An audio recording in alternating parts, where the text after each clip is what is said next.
Good afternoon. My name is Jack Weston, and as you can see from the title of this webinar, my presentation to you today concerns property owner and manager liability for the independent criminal acts of third parties on the premises. This presentation is designed to dovetail with the other premises liability webinars presented over several weeks by our firm. At the outset, one needs to define what constitutes an independent criminal act. Simply put, these are the unforeseeable acts of third parties committed against invitees on the premises.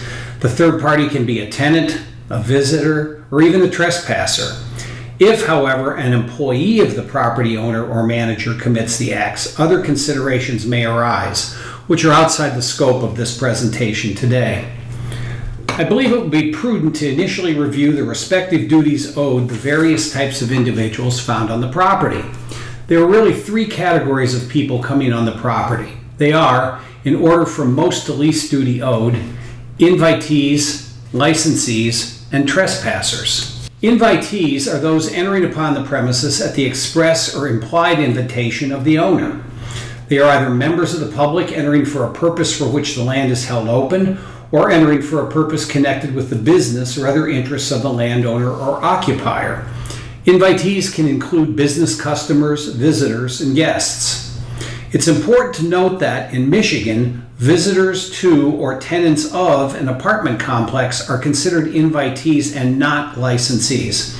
This is because Michigan courts have determined that part of the rent paid to the landlord or landowner is consideration for giving to tenants the right to invite others onto the property.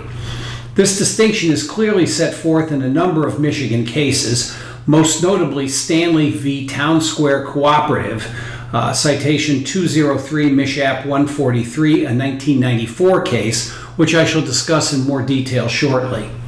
Generally, as regards invitees, and as set forth by the Michigan Supreme Court back in 1984 in Bertrand v. Allen Ford, the landowner has a duty to inspect, warn, and protect or make safe from the unreasonable risk of harm caused by a dangerous condition they know or should have known invitees would not discover, realize, or protect themselves against. However, in the context of third-party crime, as you will note when I discuss the progression of case law on that issue, this duty has been significantly modified, especially as it pertains to whether these types of acts are to be considered foreseeable. Licensees, the second category of individuals entering on the land, are generally social guests, but could include anyone entering the landowner's property for the licensee's own purpose or business with either the express or implied permission of the landowner.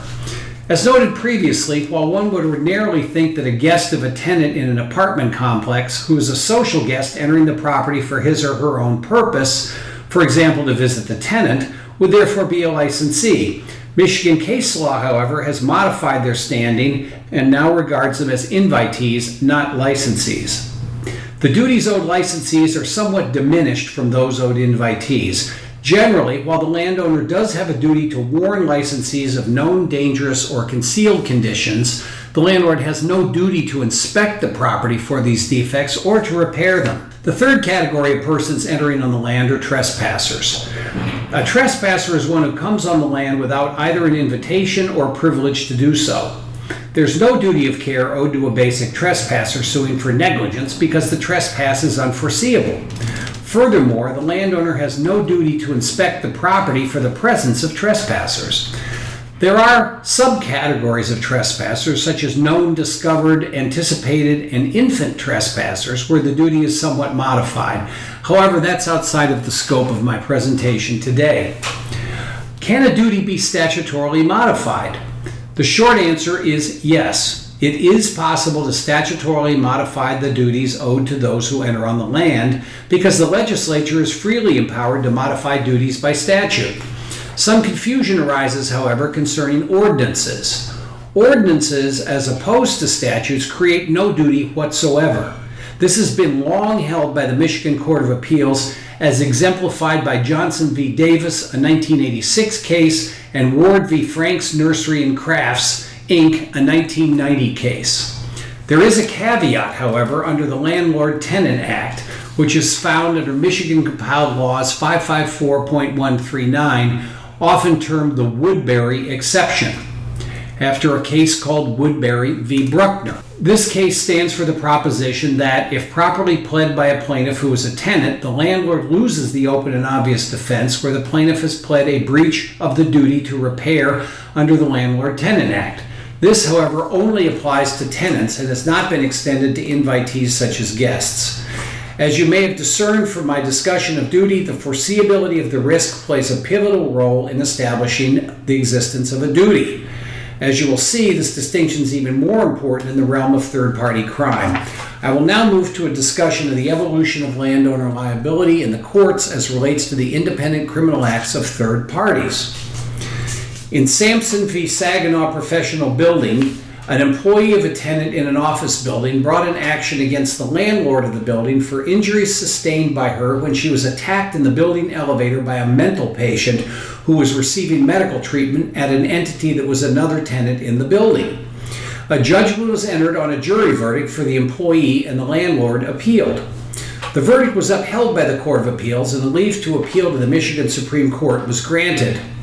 During discovery, it had been revealed that the landlord had received numerous inquiries from other tenants in the building regarding the fact that up to 25 mental patients per day would visit the tenant clinic, which included patients from the Traverse City State Hospital and from the Ionia State Prison. The court considered that because other tenants of the building had voiced their concern over the use of the elevators and stairwells by mental patients, to the landlord, the possibility of one of these patients committing a criminal act was foreseeable, at least as to the tenants. In its defense, the defense argued that an incident such as this had never occurred in the building previously.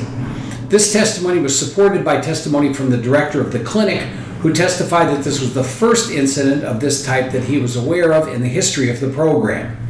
The court, however, chose to ignore defendant's notice argument, indicating it believed that the argument was more directed toward the reasonableness of the risk and not its foreseeability.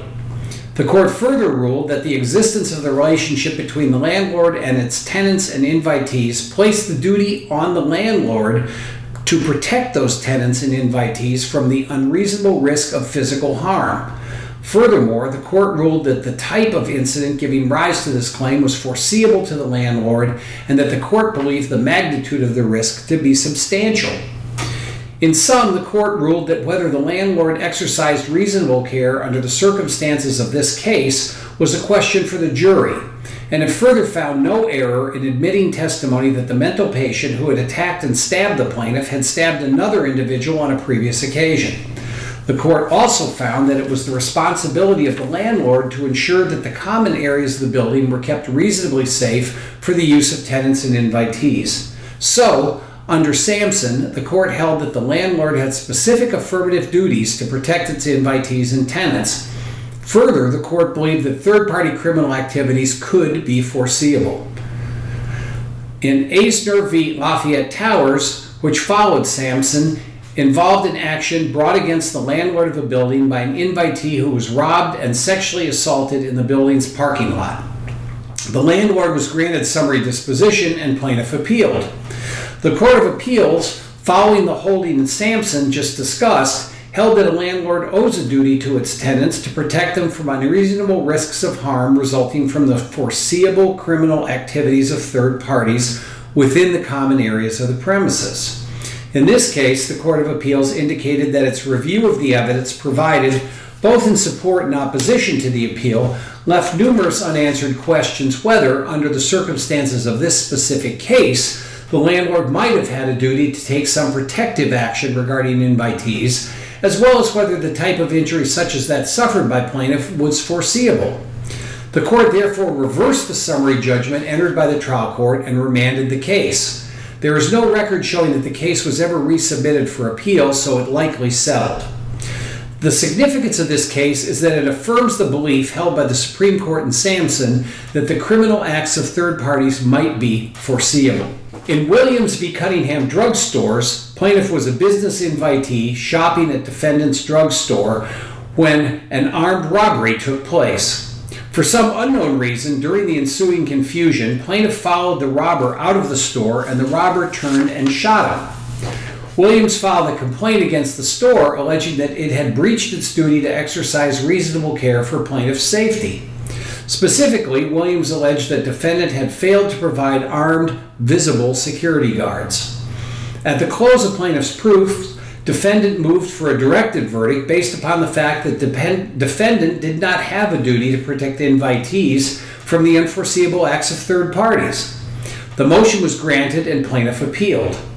The Court of Appeals this time affirmed the decision of the trial court, holding that as a matter of law, defendant's duty of reasonable care did not extend to providing the degree of protection plaintiff claimed was required. The Michigan Supreme Court granted plaintiff's leave to appeal and affirmed that, as a matter of law, while a merchant does owe a duty of reasonable care to its invitees, this duty does not extend to providing armed, visible security guards to protect customers from the criminal acts of third parties. This rationale of the court was based upon public policy concerns that it should not be expected that merchants should have to assume the responsibility of providing essentially police protection for their premises. This holding signaled a shift by the Michigan Supreme Court in limiting the duties of merchants to their invitees, and while the court limited its holding to security guards, it hinted that merchants should not be expected to assume police powers. Holland v. Liddell, which followed Williams, involved an action brought against the landlord by a tenant who was abducted from the apartment building's parking garage. Plaintiff alleged that while the parking garage had a card key entry system and surveillance cameras, the landlord failed to provide reasonable security for the tenants of the apartment complex. Specifically, the defendant failed to provide a security guard. Defendant moved for summary disposition, which was denied by the court, as was defendant's motion for a directed verdict. Citing Williams, the court noted that landowners have an affirmative duty to protect their invitees while on the landowner's property. The court held, however, that the landlord is only obligated to use reasonable care for the protection of the invitee and should not be held to be the absolute insurer of the invitee's safety. The court noted, however, following the Aisner and Sampson line of cases, that the landlord does have a duty to protect its tenants from the foreseeable criminal acts of third parties while the tenants are in the common areas of the landlord's premises. So, while the court somewhat watered down the duties owed to tenants by their landlord, it still indicated that third-party crime could not only be foreseeable, but that whether the third-party criminal activity would be foreseeable under the circumstances was a question of fact for a jury and could not be decided by the court as a matter of law. Finally, citing Williams, the court noted that the duty of reasonable care a merchant owes its customers does not extend to providing armed security guards. However, the court passed on deciding that the reasoning of Williams would also apply in landlord-tenant cases as opposed to only those in merchant-invitee cases. Instead, it decided that, based upon the conflicting facts and testimony surrounding the assault of Ms. Holland, issues of fact would have precluded the granting of a motion for summary disposition as well as a motion for directed verdict.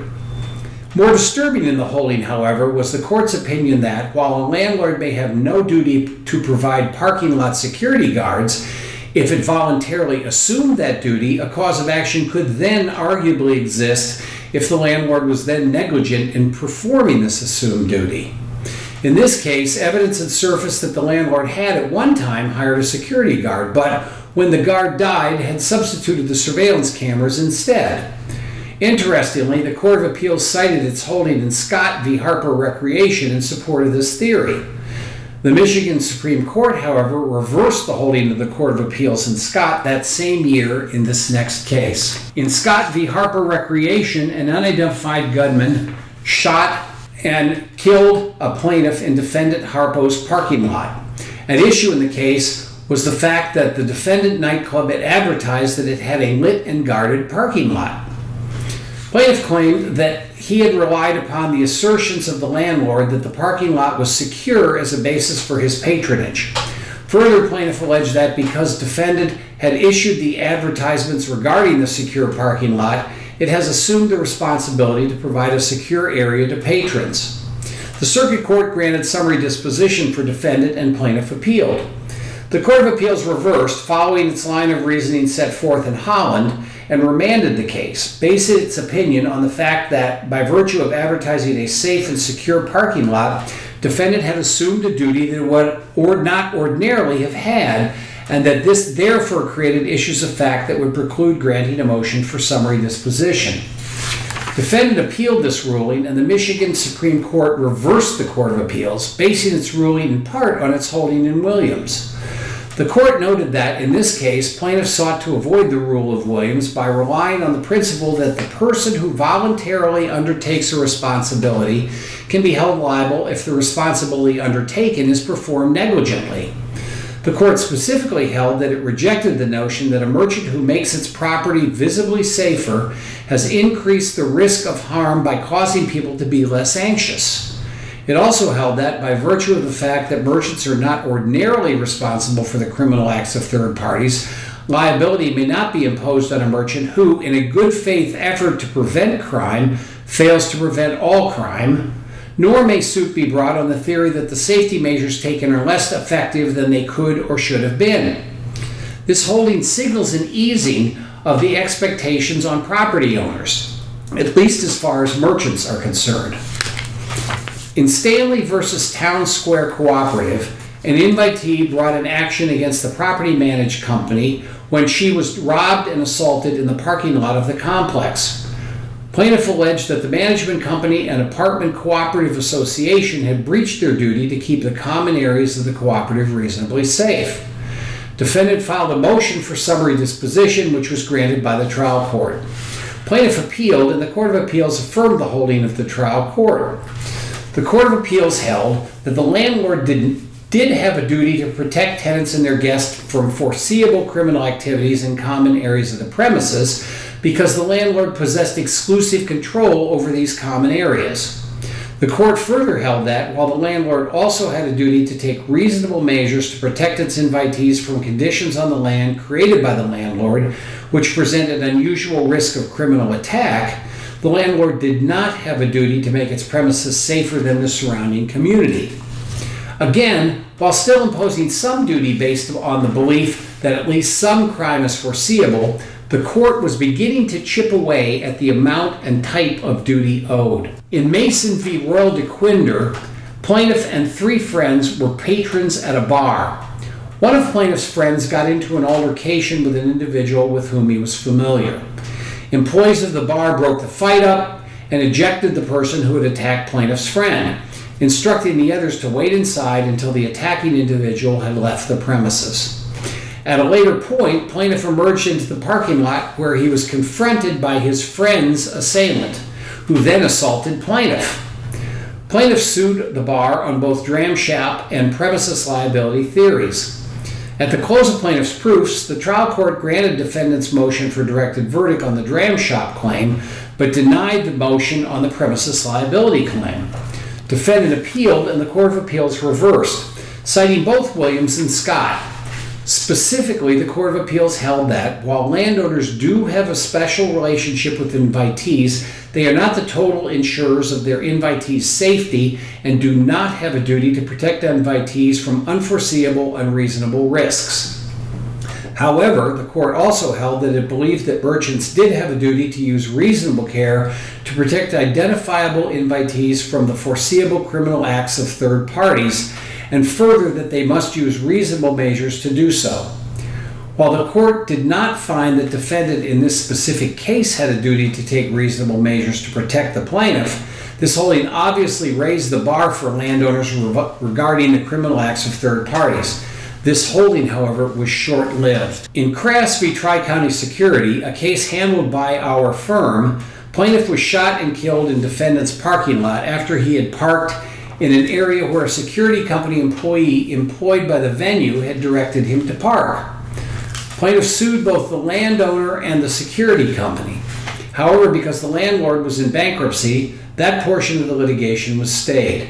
The security company filed a motion for summary disposition seeking to strike plaintiff's claims that defendants failed to properly protect plaintiff or to control the premises.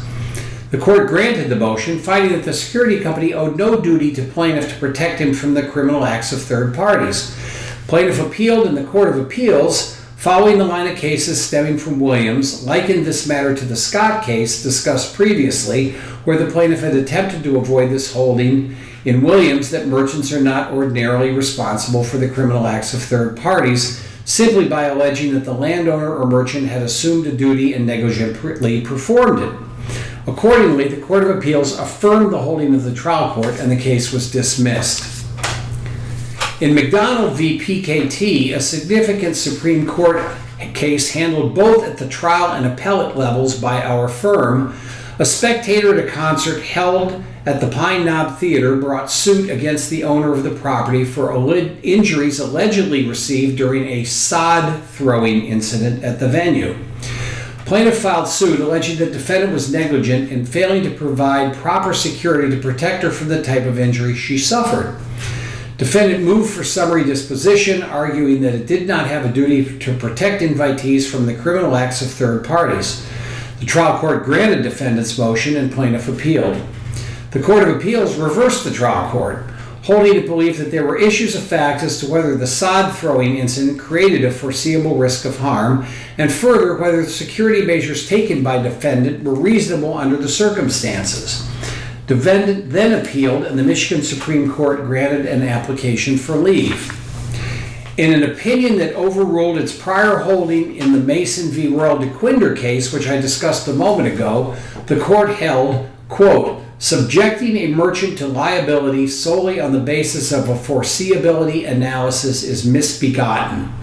Because criminal activity is irrational and unpredictable, it is in this sense invariably foreseeable everywhere.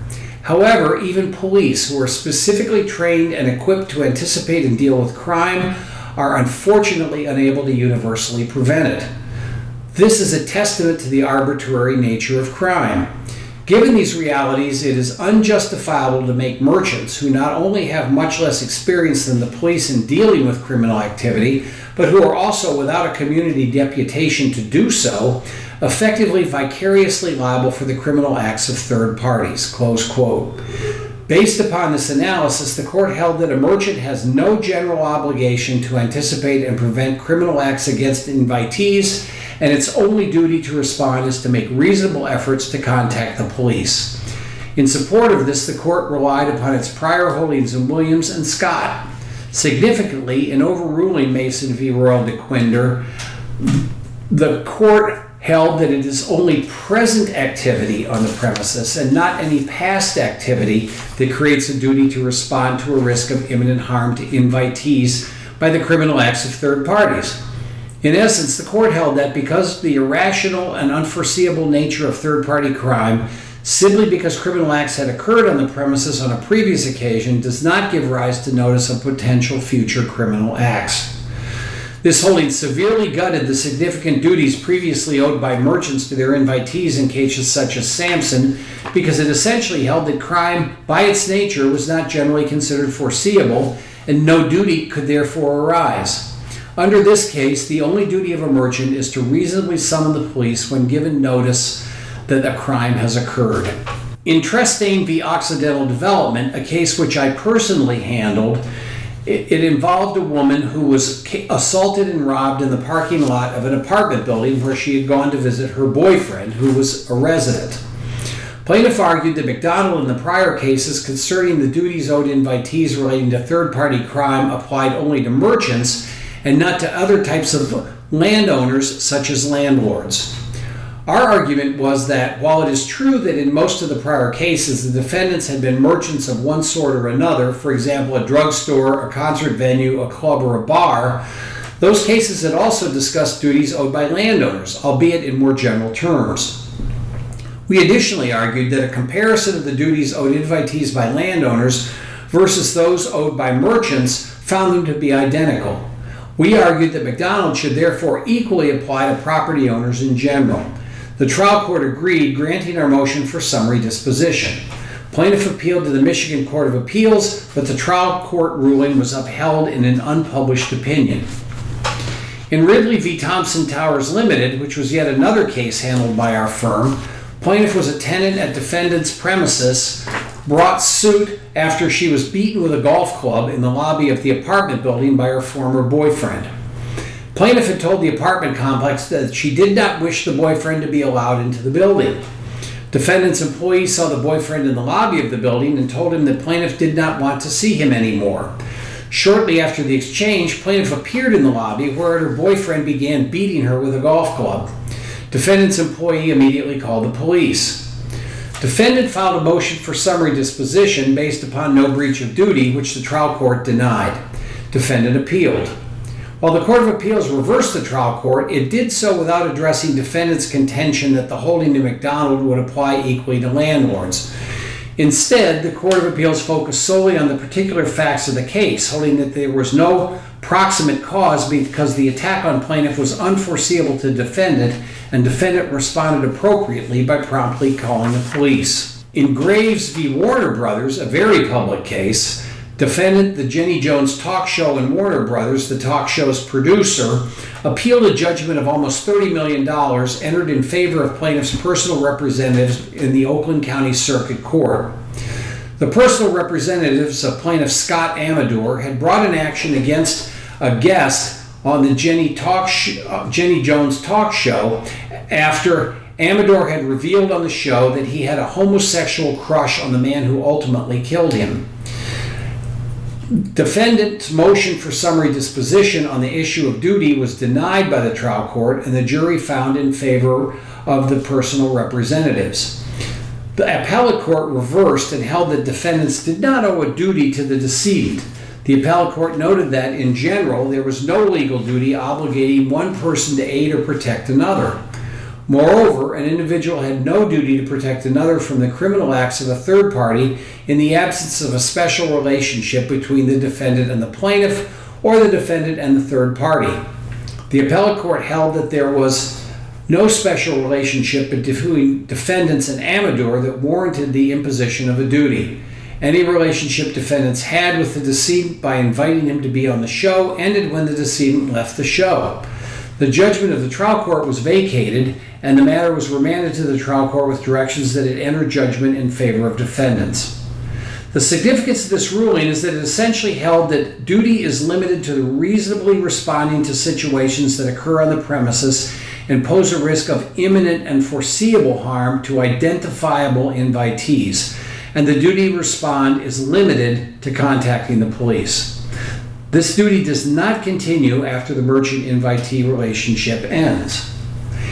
In Benton v. Briggs, the court held that the fact that a property owner, landowner, had an allegedly defective exterior door in one of its apartments was not a foreseeable cause of the death of a tenant who was shot through that door while trying to hold it closed against an intruder. Based on the circumstances of the case, to include the fact that the decedent had opened the door and then tried to close it when he saw the intruder had a gun, there was insufficient evidence to show that had there been a more substantial door with a stronger lock, the tenant would not have been killed. In Smith v. Smith, the court held that the property owner landlord was not negligent in hiring an employee with a criminal history who subsequently killed a tenant during a personal sexual encounter because the killing took place outside of the employee's scheduled work hours. Furthermore, the court held that the sexual relationship between the employee and the decedent was clearly outside the course and scope of the employee's job, and the tragic outcome was therefore not a foreseeable consequence of any negligent conduct by the property owner/landlord. In Zago v. Hurley Medical Center, plaintiff sued Hurley Hospital alleging that she was sexually assaulted by a hospital employee while she was in the emergency room suffering a manic depressive episode. Motions for summary disposition and a directed verdict were denied, and the jury awarded plaintiff $1.147 million. The hospital appealed, and the Court of Appeals reversed, holding that the hospital should have been granted either summary disposition or a directed verdict. Specifically, the court held that, under the doctrine of respondeat superior, the general rule is that an employer is not liable for the torts intentionally or recklessly committed by an employee when those torts are beyond the scope of the employer's business. Plaintiff appealed to the Michigan Supreme Court. The Supreme Court partially reversed the Court of Appeals, noting that it did not agree that there was an exception to the general lack of employer liability for cases where a plaintiff showed that he or she had relied on the apparent authority of the employee, or that the employee was aided in harming the plaintiff by the existence of an agency relationship between the employee and the employer. So the Supreme Court noted that such an exception would potentially subject employers to strict liability for the crimes of their employees.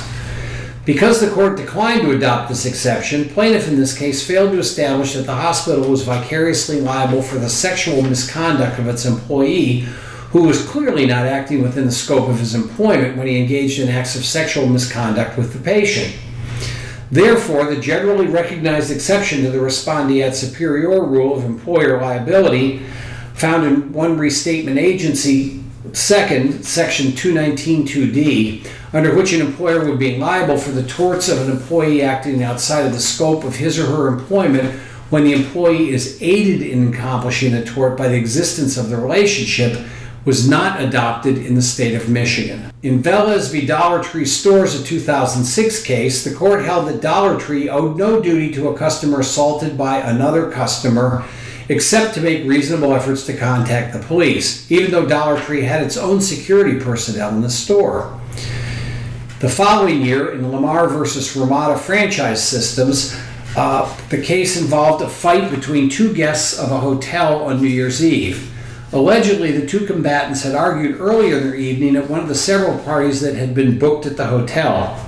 The two individuals later ran into each other when one of them was riding an elevator that stopped at a floor where the other one was waiting for the elevator, and a fight ensued.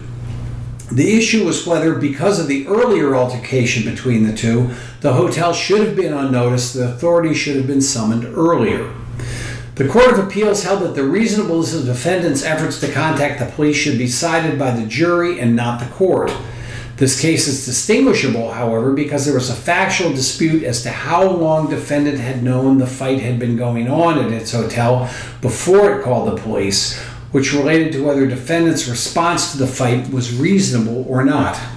As you can see by now, the reasonableness of the response to criminal activity is the critical factor in determining whether a merchant or landlord has any liability. In Brown v. Brown, a 2007 case, plaintiff was a security guard employed by an independent security company who was contracted to work at defendant Samuel Witter Steele.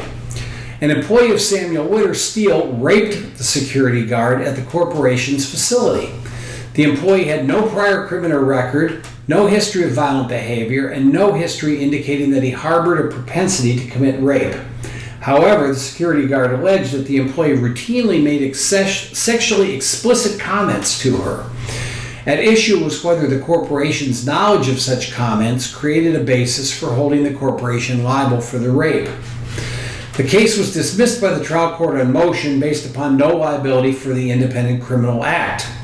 Plaintiff appealed, and the Court of Appeals reversed that dismissal, noting that an issue of fact existed as to whether Samuel Witter should have known of its employee's propensities. Samuel Witter appealed to the Michigan Supreme Court, which reversed the trial court and reinstated the trial court's dismissal.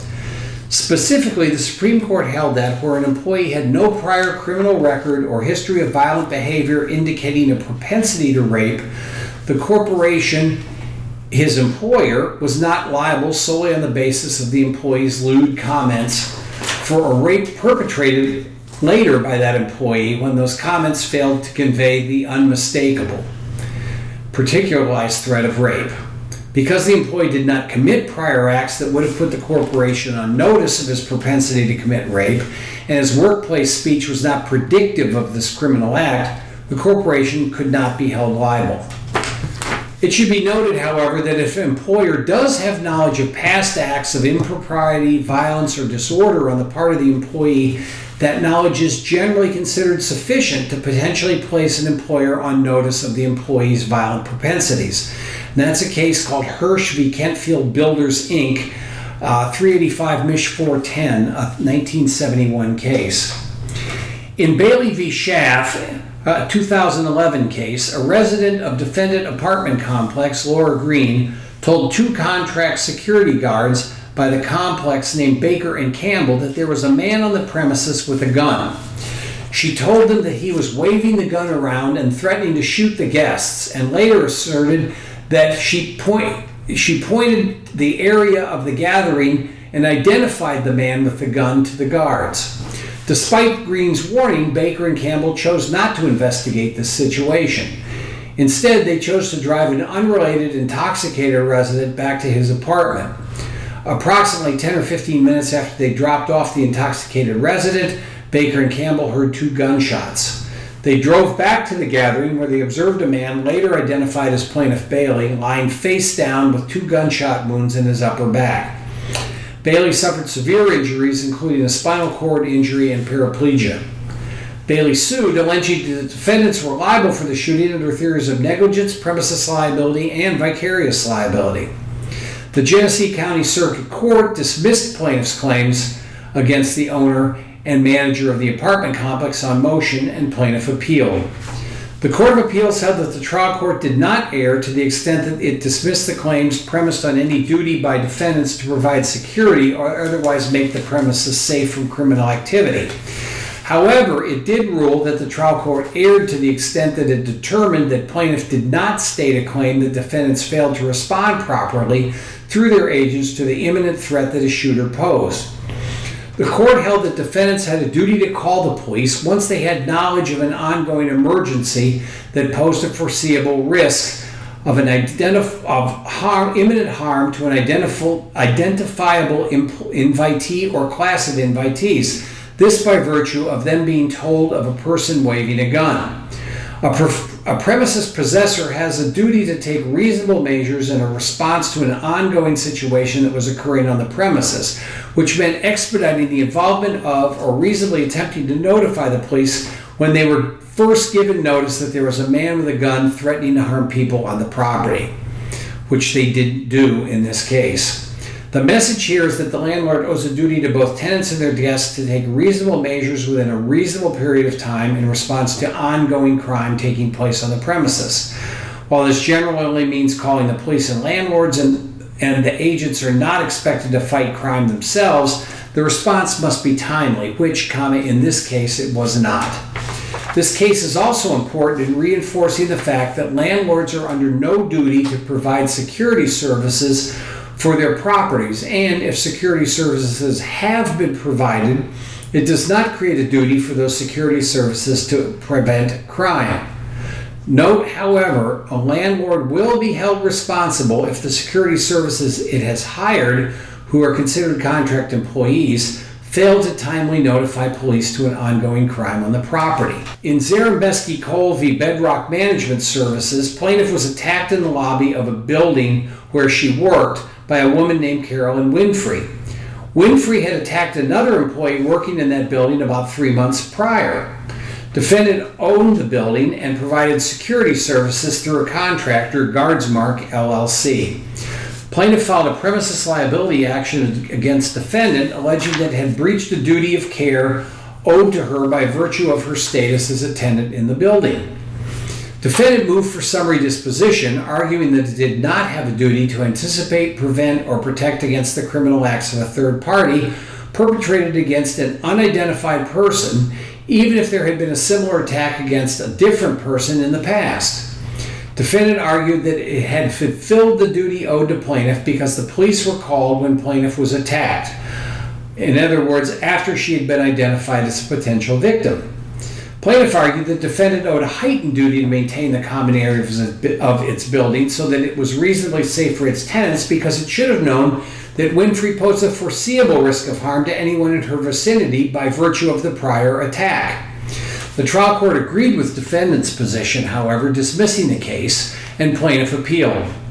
The Court of Appeals noted that the factual evidence submitted was that a security guard saw Winfrey enter the building and walk over to look at the building directory. The guard approached Winfrey and asked if she needed assistance. After a short, uneventful exchange, the guard returned to his desk and Winfrey continued to look at the directory. Shortly thereafter, the guard heard a woman scream. He then saw plaintiff lying on the lobby floor near Winfrey, who had been disarmed of a kitchen knife, and a bystander was lying on top of Winfrey. Plaintiff told police officers that she had been walking in the lobby area and that Winfrey approached her and lunged at her with the knife. There is no evidence suggesting that plaintiff and Winfrey shared any connection before the assault.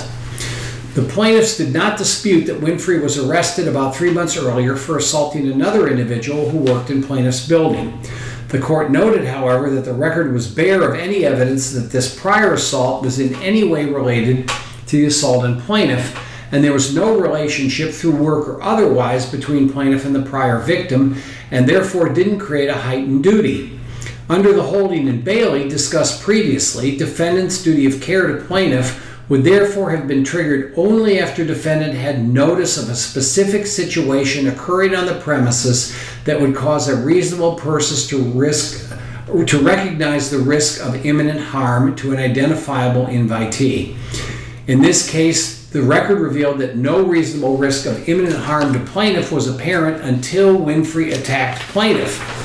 And the court therefore held that defendant didn't owe any duty to plaintiff of care until the exact time of the attack, and that it then satisfied its duty by the limited standard of care by responding by timely notifying the police. More recently, in 2017, in the case of the estate of Sharita Williams versus Consuelo Lewis in Advanced Security, an unpublished Court of Appeals case, despite Michigan's line of case law addressing third-party crime on defendant's premises, plaintiffs continue, most recently in this case, to argue that defendant still had a duty to protect plaintiff because of certain circumstances individual to that case which create a, quote, special relationship, close quote, that would obviate the prior case law as to duty.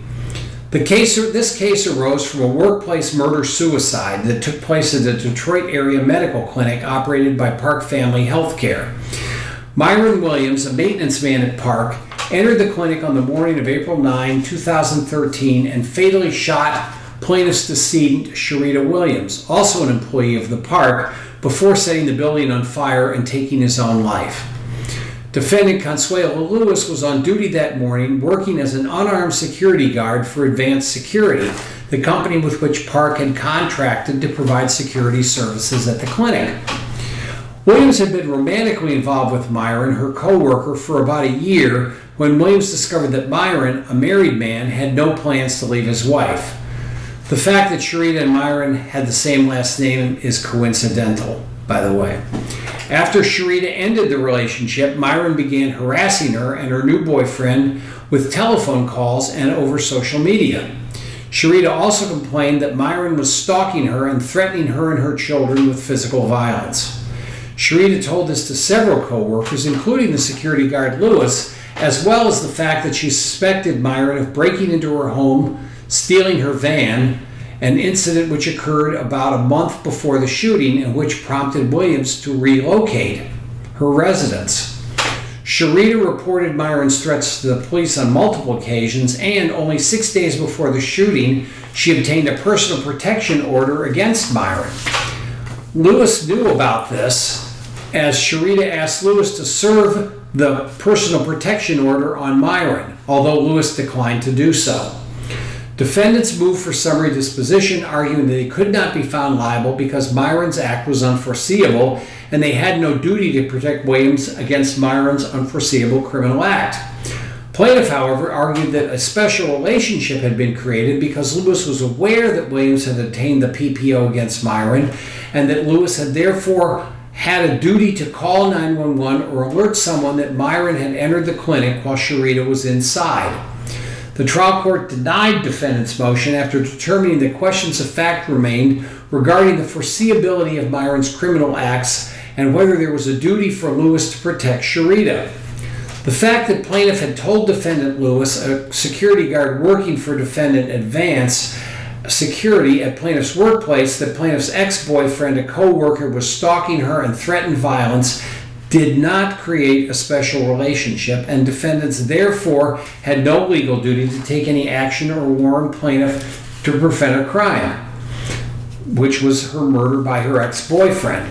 The court believed that this could not be reasonably foreseen by defendants. The following year, in 2018, in the case of Emmanuel v. Dazin of Port Huron, another unpublished opinion of the Court of Appeals, Plaintiff received a telephone call from his then-girlfriend, Christina Rennie, asking him to pick her up from the Days Inn Hotel, where she was using drugs with her friend Shane Ward. Plaintiff drove to the hotel and spoke with Rennie alone outside of the hotel room. Plaintiff testified that he could see suspected drug paraphernalia inside the room and knew Ward was in the room, but did not speak with Ward at that time.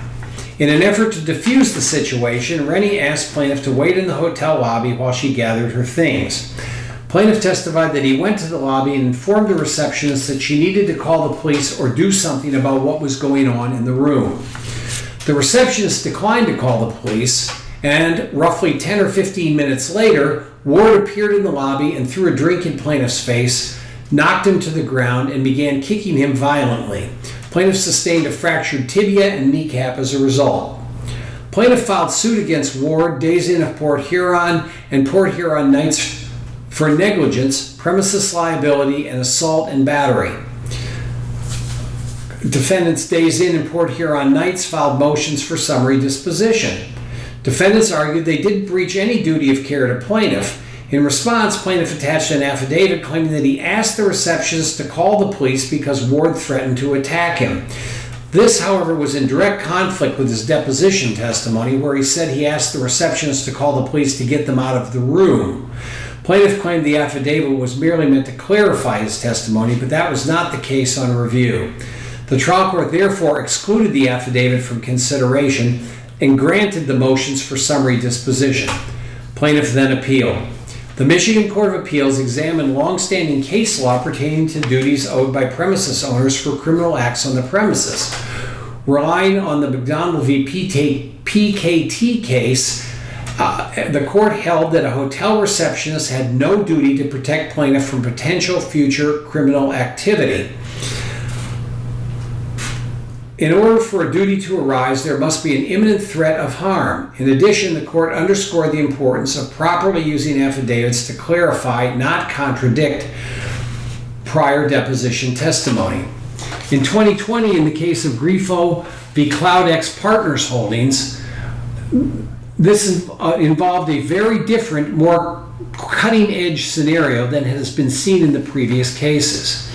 In Grifo, the United States District Court, Eastern District of Michigan case, utilizing Michigan law, the court considered a case brought by an accounting firm against its cloud hosting company for breach of contract, negligence, and gross negligence, stemming from a security breach where a cyber criminal embedded ransomware virus in defendants' internal systems. The virus sealed off and encrypted the data hosted on defendants' servers, and the cybercriminal demanded payment to remove the encryptions and allow defendant and its customers, including plaintiff, to regain access. Defendant chose not to pay the ransom, and as a result, most of plaintiff's data was corrupted and unable to be restored or recovered. Plaintiff sued, and defendant raised the Independent Criminal Act defense, filing a motion for summary judgment. The court generally agreed with the holding in Williams v. Cunningham Drugstore discussed previously, noting that absent special circumstances, there is no duty to protect another from the criminal acts of a third party. It held, however, that these special circumstances are narrowly applied to certain categories of relationship, including landlord-tenant, proprietor-patron, employer-employee, residential invitor-invitee, psychiatrist-patient, doctor-patient, common carrier-passenger, and innkeeper-guest. The court refused, however, to extend this duty in this case, holding that defendant did not have a duty as a matter of law to protect plaintiff from a ransomware attack under either a general duty of care or a duty created by a special relationship. In 2021, the Court of Appeals analyzed the duty owed, if any, to a patron of a bar who was assaulted by another patron on the public sidewalk outside of that bar. Just as plaintiff was preparing to walk in the door of a bar to pick up his takeout order, a woman called him a racial slur. While plaintiff was defending himself to the person who had made the racial slur, defendant Dawkins called plaintiff the same racial slur. Dawkins then stepped in front of plaintiff, at which point words were exchanged between the two, and Dawkins struck plaintiff, knocking him unconscious. Dawkins then re-entered the bar. Bar employee Ian Graham was inside at the time of the altercation but heard the commotion. He testified that he went outside, picked plaintiff up from the ground, asked him what had happened, and moved him to the front door of the bar. Graham further testified that someone in the crowd apparently interpreted plaintiff's inquiries as to Dawkins' whereabouts as an indication that plaintiff wanted to continue the fight. So that person went into the bar to find and inform Dawkins. Dawkins came back out of the bar and again confronted plaintiff. The continued argument resulted in Dawkins striking plaintiff 3 more times, knocking him to the ground on each occasion. Graham, who never called the police, described this series of punches as lasting 3 minutes or so. Plaintiff thereafter sued both Dawkins and the bar. The trial court granted the defendant bar's motion for summary disposition, holding that the bar owed no duty to one who was no longer on its legal premises. In an unpublished and therefore not binding opinion, which would be very limited to a very specific set of facts, the Court of Appeals reversed the trial court. Applying the holding in McDonald discussed previously, the Court of Appeals noted that the deposition testimony established that standing in front of the bar on the sidewalk was a common occurrence by defendants' patrons, whether their purpose was to smoke a cigarette, check out the motorcycles on bike night, or listen to music emanating from the park for a bit before stepping back into the bar and returning to their drinks. Based on these facts, the court expanded the traditional definition of premises for purposes of this case. It therefore held that, given that the bar employee Graham was aware of the assault and that Dawkins had reemerged from the bar to continue the fight on the sidewalk often used by customers, the bar owed plaintiff a duty to timely summon the police after it became aware that the first punch had been thrown. In December 2022, the Court of Appeals considered the case of McBroom and Siemens v. Greektown Casino, LLC. McBroom involved an altercation that took place between 2 groups in the valet area outside of the Greektown Casino. Plaintiffs McBroom and Siemens, along with a small group, were patrons of the casino. Around 3:30 a.m., Simmons got into an argument with a baccarat dealer, and the casino host asked Simmons and his party to leave, escorting them to the door along with a security guard. As they were leaving the casino, the group passed 2 women, and someone from Simmons' party made comments about the women. As a result, an unknown man, who was apparently with the 2 women, confronted Simmons' party once they were outside of the casino, starting an argument. The security guard placed himself between the 2 groups, but a fight broke out involving at least 8 people. The host ran inside the casino while the security guard backed away from the fight and made a call on his radio, summoning a second security guard who arrived within 30 seconds. The 2 guards tried to intervene. However, during the fight, an unknown man took out a knife, stabbing Simmons in the face and McBroom in the leg. Less than a minute after the fight began, police officers arrived at the scene and the parties dispersed. Plaintiffs sued the casino, alleging that it breached its duty of care to properly respond to the altercation. Plaintiffs contended that the defendant breached its duty by allowing only a host and a single security guard to escort their group out of the casino without having additional security personnel outside, as well as by failing to timely call the police when the risk of imminent harm arose and the fight began. Defendant filed a motion for summary disposition based upon there being no evidence of a breach of any legal duty owed to plaintiffs by the casino. The trial court denied that motion, holding that a question of fact existed as to whether the casino breached its duty of care to plaintiffs when the casino's employees failed to summon additional security to be present in the valet area. The Court of Appeals noted that the seminal case addressing this issue was the McDonald v. P. Key case discussed earlier, and that McDonald held that a merchant has no obligation generally to anticipate and prevent criminal acts against its invitees, and that its duty is limited to making reasonable efforts to timely contact the police once a risk of imminent harm is recognized. Turning to the case at hand, the Court of Appeals noted that the lower court's denial of defendant's motion for summary disposition was flatly contradicted by McDonald. As to plaintiffs' claims that additional security should have been present in the valet area, the Court of Appeals noted that McDonald held that merchants are not required to provide security personnel or otherwise resort to self-help in order to deter or quell criminal acts by patrons. As to plaintiff's other claim, the defendant failed to reasonably expedite the involvement of the police once the defendant's duty to respond was triggered by the fight, the Court of Appeals noted that the evidence showed that police officers were already patrolling at the Greektown Casino when the fight broke out, and that they arrived within 90 seconds of a risk of imminent and foreseeable harm to plaintiffs arising, which is when the fight started. The Court of Appeals accordingly reversed the holding of the trial court, dismissing plaintiff's claims. The most recent ruling of this issue was last year in 2023 in the unpublished case of Katz v. MGM Grand Detroit LLC, involving yet another Detroit casino. Plaintiff was assaulted in MGM's parking lot, and security guards called police and 911 after plaintiff alerted them of the assault. The court held that McDonald included casinos as a type of merchant considered in its ruling.